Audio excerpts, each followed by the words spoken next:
Kulbaan ko, hindi to kasok mama nga. Kala man, ay man, og diriya. Ang dila nga ba niya talaga? Pareho sa dila ng ahas.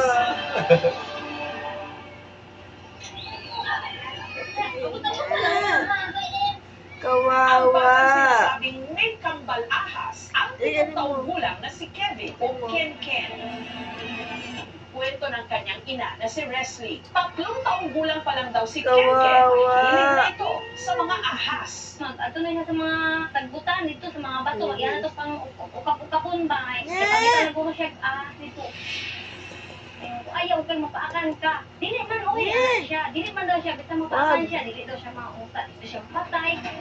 Gaya ng ahas, bigla-bigla na Matay lang kasi. din daw ito. Lala, kawawa. Wala.